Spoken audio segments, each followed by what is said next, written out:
Hello everyone, welcome to our digital library.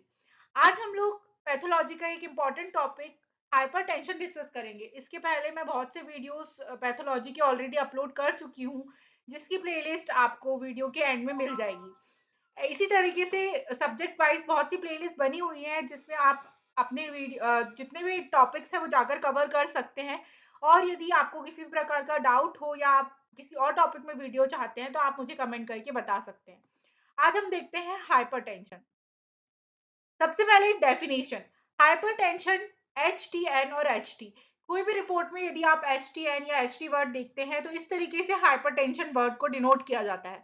Also known as high blood pressure, HPB is a long term medical condition in which the blood pressure in the arteries is persistently elevated।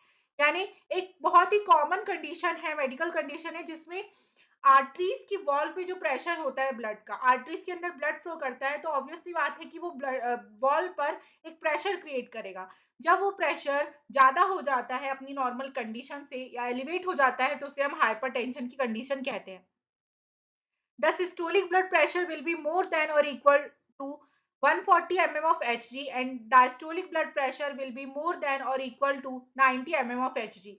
यानी जब systolic pressure 140 mm of Hg या फिर इससे ज्यादा हो और diastolic pressure 90 mm of Hg या इससे ज्यादा हो तो हम हाइपरटेंशन की कंडीशन कहते हैं। जैसे कि आप जानते हैं कि 120/80 जो है वो नॉर्मल ब्लड प्रेशर होता है। यदि इससे वैल्यू एलिवेट कर जाए तो उसे हम हाइपरटेंशन की कंडीशन कहते हैं। Then types.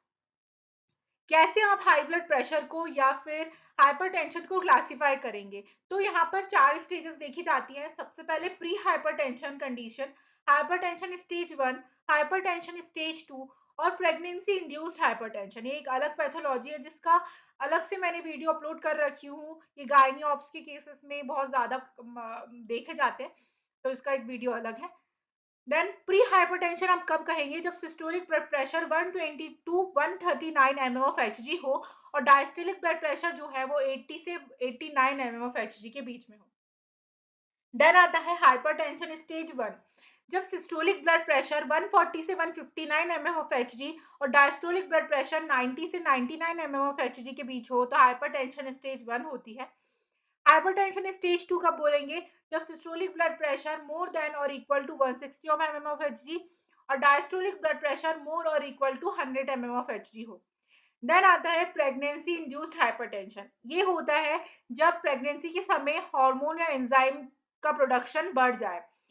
अब ये कंडीशन कब कही जाती है, जब जो लेडी है उसको कोई भी प्रीवियस हिस्ट्री नहीं थी हाइपरटेंशन की, बट उसको प्रेगनेंसी के समय ही स्पेशली हाइपरटेंशन की कंडीशन देखी जा रही है, तो उसे हम गेस्टेशनल हाइपरटेंशन या फिर प्रेगनेंसी इंड्यूस्ड हाइपरटेंशन बोलते हैं।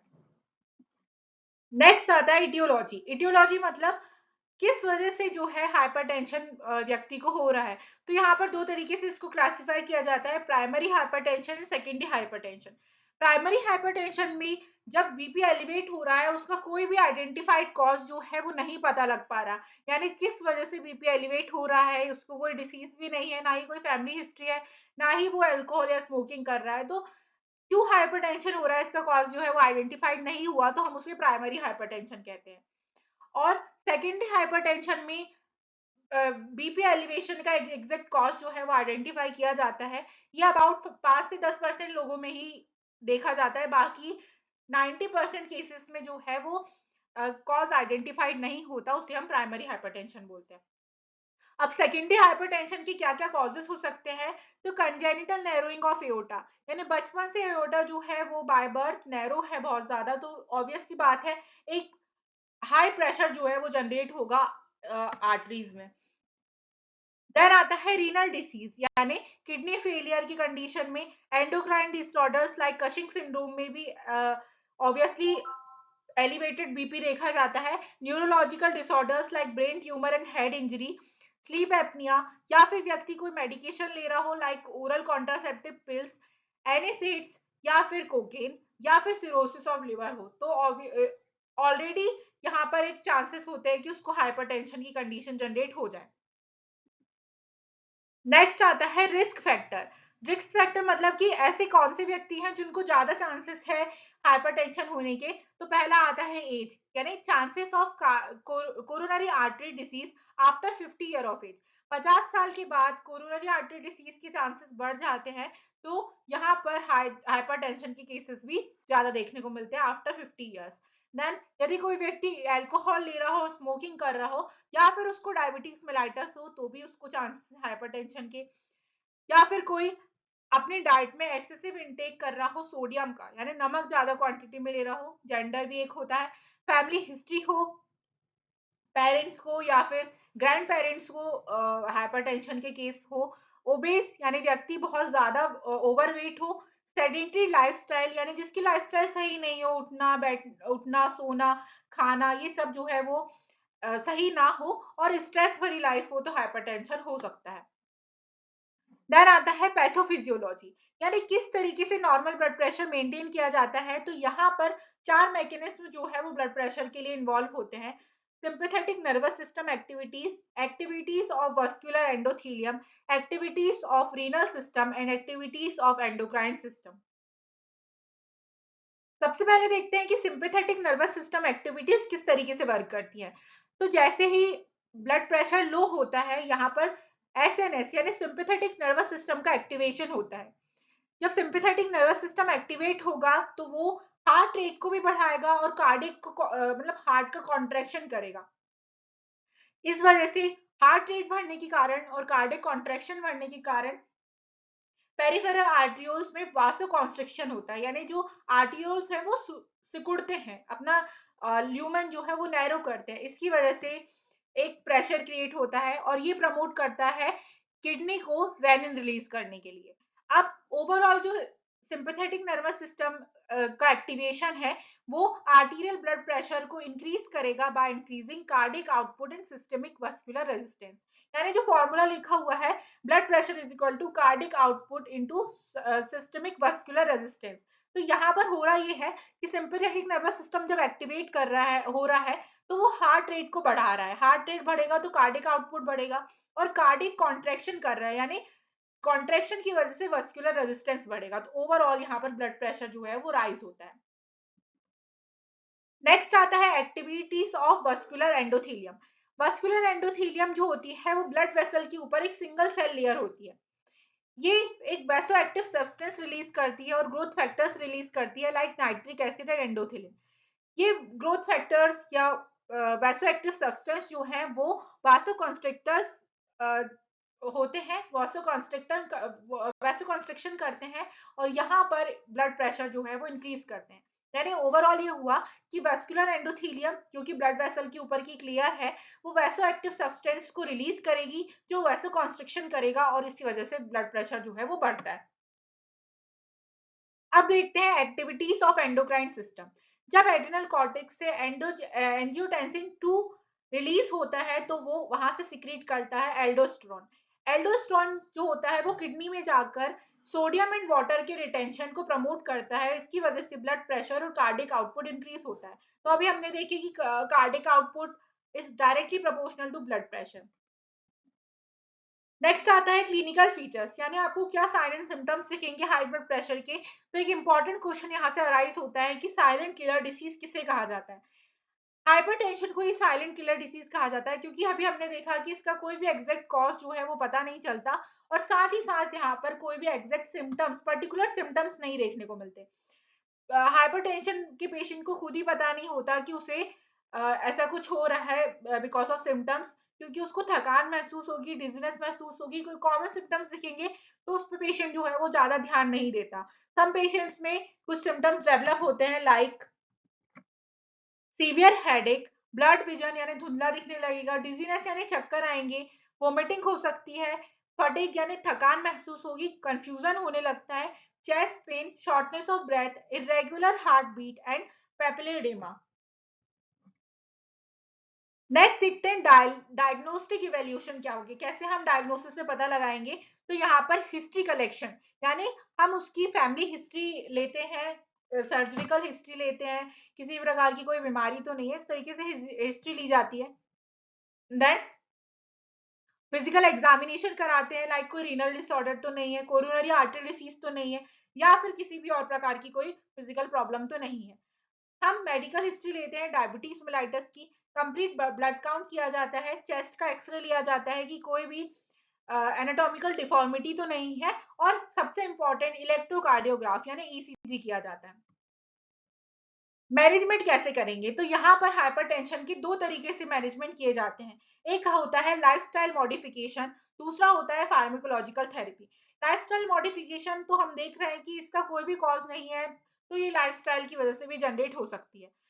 यदि व्यक्ति सही समय पर खाना नहीं खा रहा, सो नहीं रहा, तो इस प्रकार से बहुत सी डिसीज जनरेट हो सकती है, उसमें से एक है हाइपरटेंशन। तो यदि इसे सुधारा जाए तो ऑब्वियसली हम इस डिसीज से ओवरकम कर सकते हैं। नेक्स्ट आता है फार्माकोलॉजिकल थेरेपी, जिसमें हम कुछ मेडिकेशन चलाते हैं for controlling blood pressure. Lifestyle modification क्या होंगे, तो यदि किसी का कोई व्यक्ति ओबेस है तो उसका वेट रिडक्शन करवाना है। डैश डाइट, यहाँ से एक क्वेश्चन, बहुत इंपॉर्टेंट क्वेश्चन अराइज होता है कि डैश डाइट किस लिए यूज की जाती है। तो यदि हम इसका फुल फॉर्म ही जान ले तो ये क्वेश्चन कभी गलत नहीं होगा। DASH diet means dietary approach to stop hypertension. यदि किसी व्यक्ति को हाइपरटेंशन है तो उसे बाहर का कोई भी फास्ट फूड या ज्यादा नमक वाला खाना अवॉइड करना है, जिससे वो अपनी हाइपरटेंशन को या ब्लड प्रेशर को कंट्रोल में कर सके। तो dash diet word is important. Next आता है डाइटरी सोडियम रिडक्शन, नमक को खाने में रिड्यूस करना है, अल्कोहल को रिड्यूस करना है और ओवरऑल स्टॉप करना है, क्योंकि alcohol is not beneficial for health.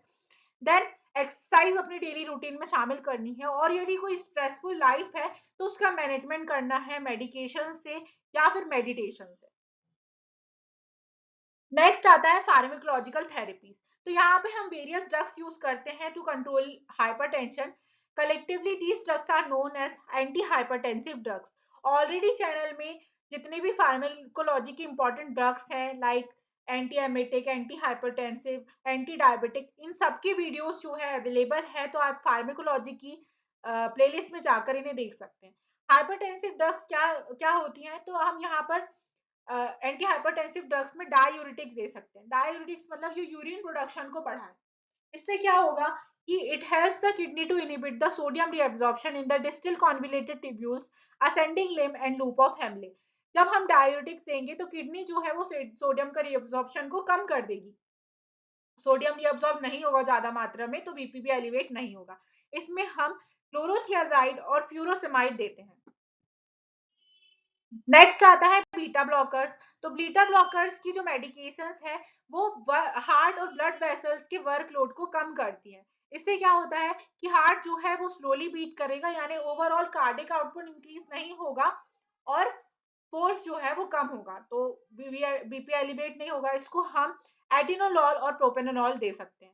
Then आता है अल्फा ब्लॉकर्स। अल्फा ब्लॉकर्स में हम मेडिकेशंस यूज करते हैं जो कि पेरिफेरल वासोडाइलेशन ऑफ ब्लड वेसल्स को प्रमोट करेगी। अभी हमने देखे थे कि वासो कॉन्स्ट्रिक्शन होने की वजह से जो वॉल्स हैं उसमें प्रेशर ज्यादा पड़ेगा और ब्लड प्रेशर बढ़ता है। तो यहाँ पर अल्फा ब्लॉकर्स जो है वो वासोडाइलेशन को प्रमोट करते हैं। इसमें हम प्रेजोसिन दे सकते हैं। नेक्स्ट आता है डायरेक्टली हम वासोडाइलेटर्स दे दें, जो कि वॉल ऑफ आर्टरीज की मसल को डायरेक्टली डायलेट करेगा और मसल्स को प्रिवेंट करता है फ्रॉम टाइटनिंग एंड आर्टरीज को नैरो नहीं होने देता। इस वजह से ब्लड प्रेशर जो है राइज नहीं होगा। इसमें हम नाइट्रोग्लिसरीन और सोडियम नाइट्रोप्रोसाइड देते हैं। देन आता है एस इनहिबिटर। हमने देखे थे कि एंजियोटेंसिन 2 जो है वो वासोकॉन्स्ट्रिक्शन प्रमोट कर रहा था और इस वजह से बीपी एलिवेट हो रहा था। तो एस इनहिबिटर जो है वो एंजियोटेंसिन 1 को एंजियोटेंसिन 2 में कन्वर्ट नहीं होने देते, इस वजह से वासोकॉन्स्ट्रिक्शन नहीं होता और हाइपरटेंशन नहीं होता। तो इसमें हम कैप्टोप्रिल और रेमिप्रिल देते हैं। देन हम यहाँ पर कैल्शियम चैनल ब्लॉकर्स दे सकते हैं। ये मेडिसिन जो है वो एक्स्ट्रा सेल्यूलर कैल्शियम को की मूवमेंट को ब्लॉक करती हैं, जिससे वासोडाइलेशन होता है और हार्ट रेट जो है वो डिक्रीज होता है। तो इसमें हम एम्लोडाइपिन और वेरापेमिल दे सकते हैं। इसके अलावा भी कुछ अल्टरनेटिव थेरेपीज है जो यूज होती हैं, like acupuncture, relaxation technique and diversional therapy. अब नर्सिंग मैनेजमेंट। हमारे यहाँ पर एमबीबीएस बीएमएस के साथ साथ नर्सिंग के स्टूडेंट्स भी जुड़े हुए हैं, जिनके लिए मैंने कुछ स्पेशल स्लाइड्स ऐड की। नर्सिंग मैनेजमेंट में हम proper history collection should be done which include family history also, यानी हमें पेशेंट की प्रॉपर हिस्ट्री लेनी है कि उसे कोई डिसीज तो नहीं है, कोई फैमिली हिस्ट्री तो नहीं है हाइपरटेंशन की। साथ ही उसकी डाइटरी हैबिट्स को भी असिस्ट करना है कि वो कितने अमाउंट में फाइबर्स लेता है, कितने अमाउंट में नमक लेता है, क्या क्या उसकी लाइफस्टाइल है। साथ ही साथ हमें उसे मेडिकल हिस्ट्री भी लेनी है कि उसे कोई डिसीज तो नहीं है like diabetes, coronary artery disease, renal disease, या फिर उसकी किसी प्रकार की सर्जरी तो नहीं हुई। फिर पेशेंट को इंस्ट्रक्ट करना है कि वो स्मोकिंग और अल्कोहल को अवॉइड करे। उसका प्रॉपरली हार्ट रेट और पल्स जो है वो हमें ऑस्कल्टेट करना है। नेक्स्ट आता है हमें उसकी मेडिकेशंस को भी नोट करना है, जैसे कि उसने किसी प्रकार का कॉन्ट्रासेप्टिव डिवाइसेस, कॉन्ट्रासेप्टिव पिल्स तो नहीं लिए, स्टेरॉइड तो नहीं लेता, या फिर किसी भी प्रकार की एंटी इंफ्लेमेटरी ड्रग्स तो उसने नहीं ली है। उसके प्रॉपरली वाइटल साइंस हमें मॉनिटर करने हैं like BP, heart rate and blood pressure, जो भी यहाँ पर है वाइटल साइंस। देन आता है provide diet which is low in sodium and rich with fruits and vegetable. Low sodium diet यानी नमक जो है वो डाइट में कम देना है, और साथ ही साथ फ्रूट और वेजिटेबल को डाइट में शामिल करना है लार्ज क्वांटिटी में। और हमें रेगुलरली उसका ब्लड कोलेस्ट्रॉल लेवल भी मॉनिटर करना है। Thank you so much, hope कि आपको ये टॉपिक समझ में आया होगा। और भी इसी तरीके वीडियोस रेगुलर चैनल में अपलोड होते रहते हैं, तो please like comment and share the video and subscribe our channels. और जो भी वीडियोस आप चाहते हैं उसे आप हमें कमेंट करके बता सकते हैं। Thank you so much, stay connected with our digital library for more videos.